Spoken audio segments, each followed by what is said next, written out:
Act 3, Scene 5. This is a pretty famous scene. And in the movie, this scene will be preceded by the scene that you are going to be very mature during. There won't be any giggling. There won't be any laughing or comments. You are going to demonstrate your maturity.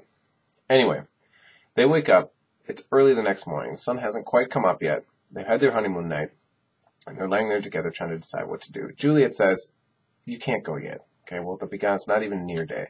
So we're going to have a conversation about two different types of birds. The nightingale. So if they hear the nightingale bird singing outside, that means it's still nighttime. If they hear the lark, that means the morning's coming and Romeo has to go. So this is kind of what the argument's about. Juliet initially says it was the nightingale singing and not the lark, so you don't have to go.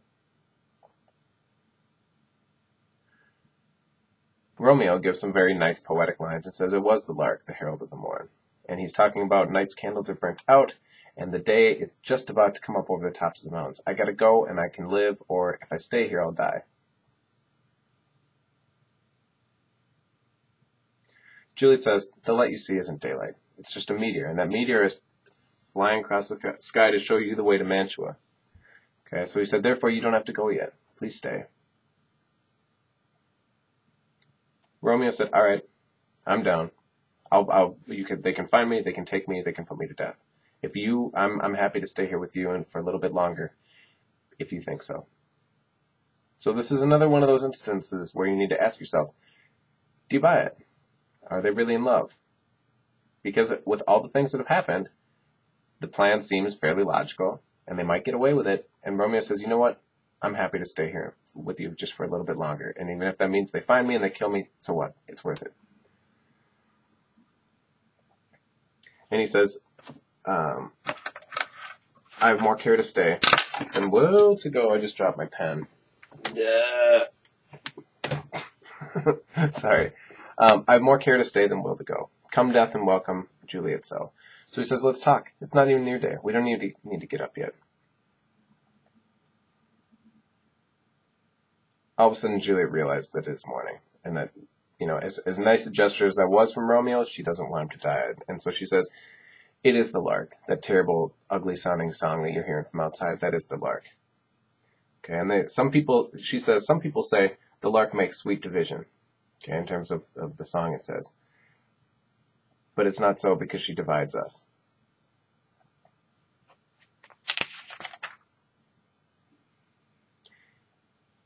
She says it's really time to go. More light and light, and more dark and dark our woes. So again, this is another one of those times when usually the sun coming up is a good thing. Okay, if you're stressed out and sad and you got bad stuff going on and you can't sleep all night, it's kind of hopeful and comforting when the sun comes up. For them, it's just the opposite. Night is good because it hides them. Daylight, people can see you, and their little secret is a lot harder to maintain. At this point, Romeo hasn't left yet, and the nurse knocks on the door. So she says, you better hurry. Your mom's on your way up to your room right now. Days here. Romeo better split, and he better be careful. And Juliet says, okay, we'll let the day in. We'll open the window. We'll let the day in, and we'll let my life out because Romeo escaped out. And Romeo says, one kiss, and then I'll leave. Now, this is a sad time because they don't have any idea when they're going to see each other again. Now remember, all this has taken place over just a couple days. And she says, I got to hear from you every day. Because in every hour, every minute, there's many days. And if you've ever been away from someone that you're dating, like if it's a long distance thing, or they go on vacation, or they're away for a while, it does seem like time goes more slowly. And so each hour that goes by can seem like many, many hours. Or even each minute can seem like many, many hours. And so she says, because of this different kind of counting, I'm going to be much older by the time I see you than when I'm leaving you now.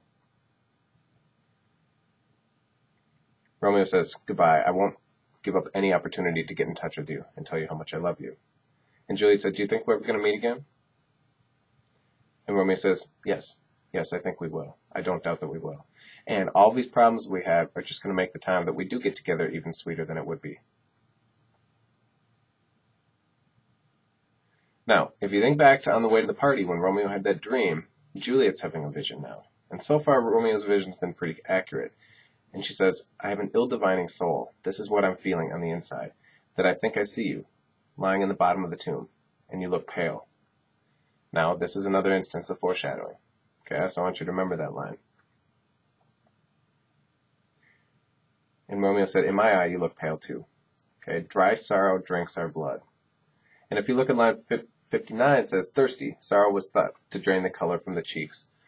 Those things are all foreshadowing. This whole little instance, the last time they really get to talk, is foreshadowing what's going to end up happening. So he leaves.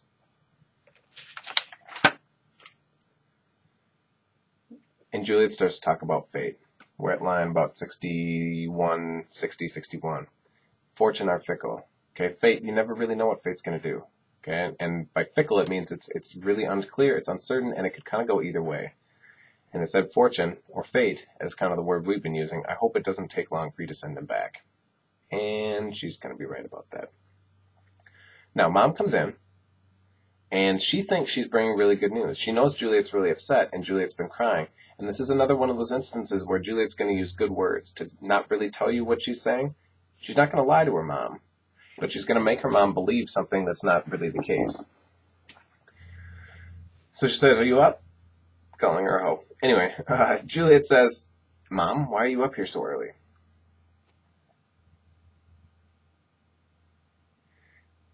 Mom asks Juliet how she is, and Juliet says she's not well. And Mom is going to be pretty cruel here. She's going to say, are you still crying for Tybalt? Are you still crying for the fact that your cousin died yesterday?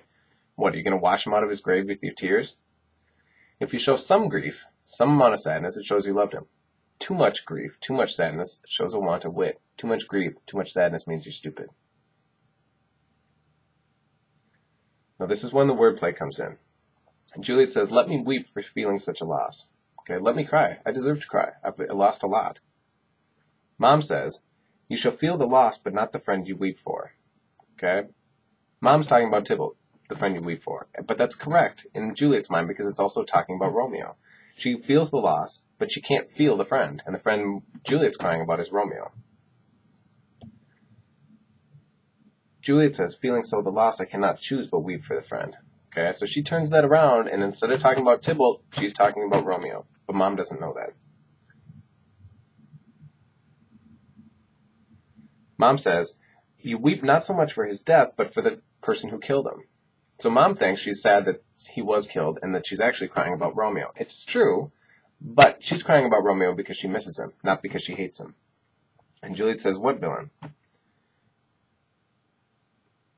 Mom says that villain Romeo.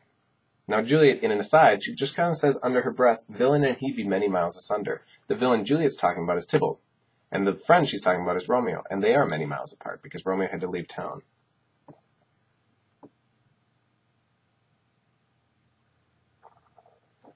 Juliet says, no man like he doth grieve my heart. Okay, no man like Romeo makes my heart as sad as it does. And again, Mom thinks it's because Romeo killed him. Juliet really means it because she loves her, the guy that she's married to. Mom says that's because the guy who killed him lives. And Juliet says, yeah, you're right. Now, I would like to avenge Tybalt's death. I would like to get even with Romeo. Getting even with Romeo in Juliet's mind is very different than getting even with Romeo in Mom's mind. We'll stop there.